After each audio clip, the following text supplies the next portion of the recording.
Hey everyone, I'm Ryan, you're watching 60 Cycle Hum, and in this video, I'm going to go through the various interfaces and devices we've used to record the podcast since 2014. That's how long we've been at it.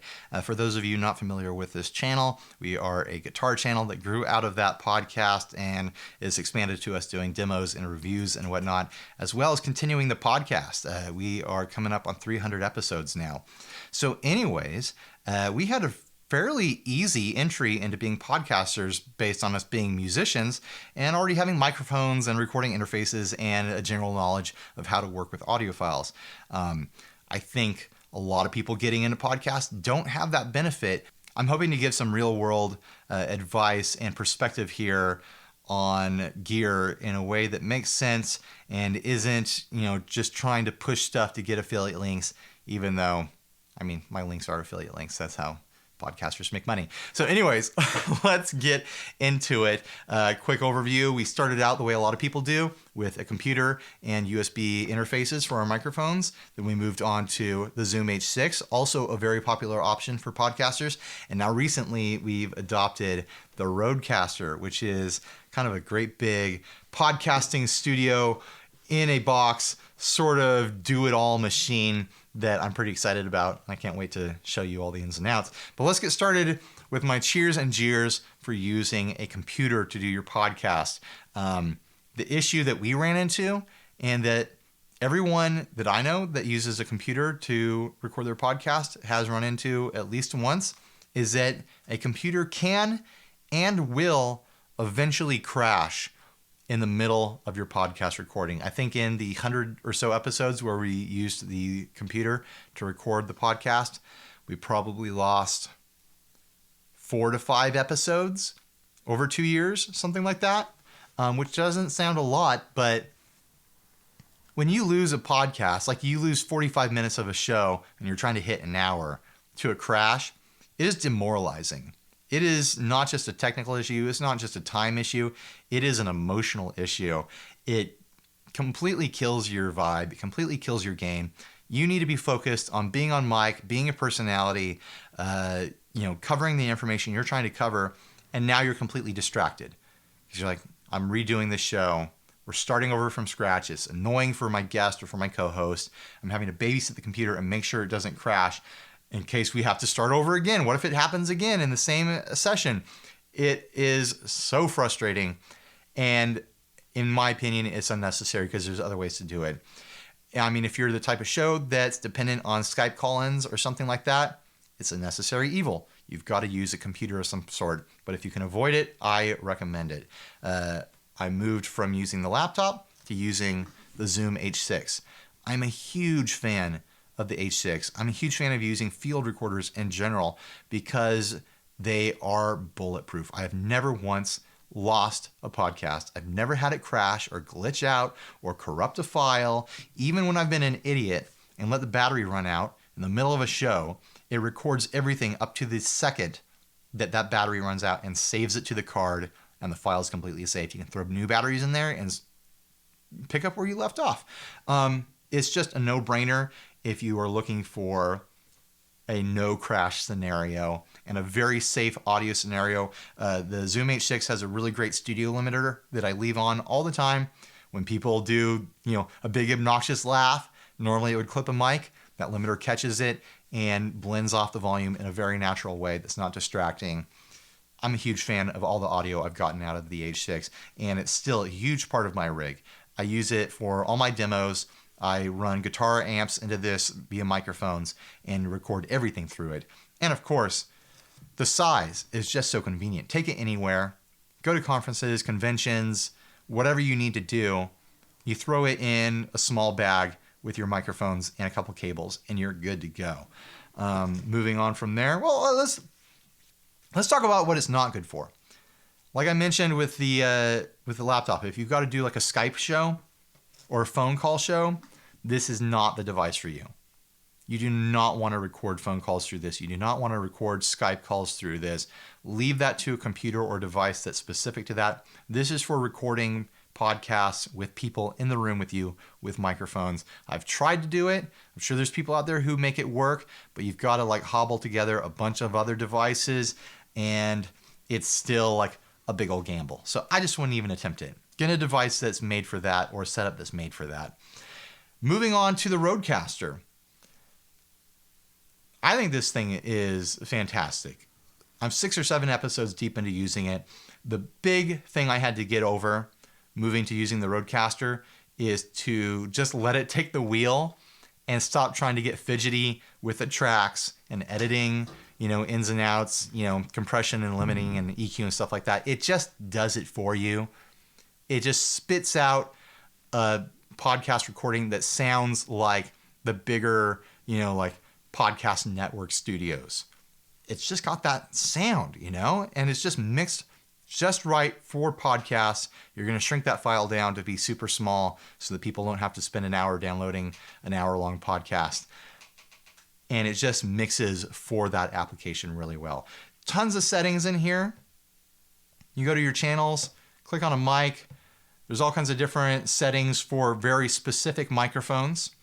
I'll just use a general condenser or dynamic setting because I've got an NT1A, a Rode NT1A, but I don't really use that for the podcast anymore. Voice settings, just simple basic stuff for tone. Do you have a medium voice, a deep voice, a high voice? It has different ways to adjust around that. And it's not like tweaky. You don't have to be a technician. It just does stuff for you. Strong, soft, medium voices. There's all kinds of advanced settings to just turn various things on and off. I leave the compressor, de-esser, high pass filter on. I turn off the noise gate because I'm recording in a fairly quiet room, but if you're in a quiet space, if you're in a noisy space, turn that noise gate on. I use the exciter, the processing, and the big bottom because why wouldn't I? It just spits out a quality product every single time. I've honestly been super shocked by it. You also have all kinds of different stuff you can do here with the sound banks. I have my show's theme song loaded right there. All kinds of different little sound effects that you can get into. You can turn them on and off whenever you're ready. You can custom load all kinds of sound effects into the sound bank here. You can also access 2 different banks of the sound bank. So you have 16 in total that you have access to if you've got a lot of sound clips you'd like to incorporate in your show. To me, that sounds a little annoying, but maybe you like that sort of thing.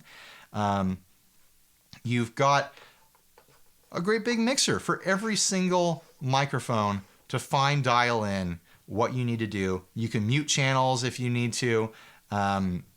You've got a mixer for a USB device, for your phone, for a Bluetooth device. You've got the mixer for your sound bank here. You've got individual mixers for each headphone feed. You've got audio outs in case you want to use this for a live rig. Say you're, like doing a live podcast. You're recording from this device and outputting to the front of house to the PA so people can hear your mix in a live scenario. It's amazing. This thing does everything, and it's so easy.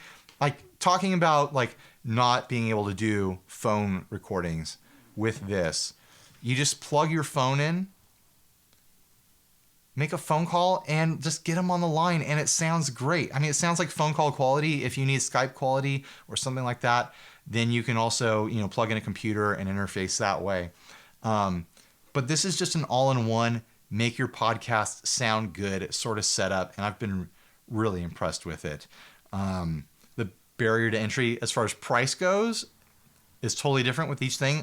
I think the computer is probably the cheapest, assuming you already have a computer, because that's going to be the most expensive part. But if you already got a computer, you probably get started podcasting with like $200 to $400 once you buy a 2-channel interface or a USB mic or other microphones or something like that. The H6, I think these are like $375 new right now. Then you got to buy microphones, so let's call it like a $600 like podcast rig startup once you get microphones and things like that. The Rodecaster by itself is $600. Then you got to throw in microphones and whatnot. So it's probably an $800 to $900 podcasting rig. But I'd say if you're going to be serious about your podcast, you're going to do it for a long time, you want to have consistent quality and do extra things like phone calls and mixing in audio from external sources and having a sound bank, I think the Rodecaster is a brilliant way to go. It's less portable, obviously, than the H6.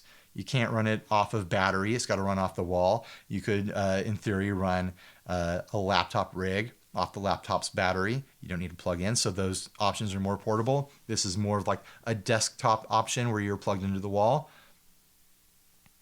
But there's not many downs with this. There's not many jeers. It's a lot of cheers.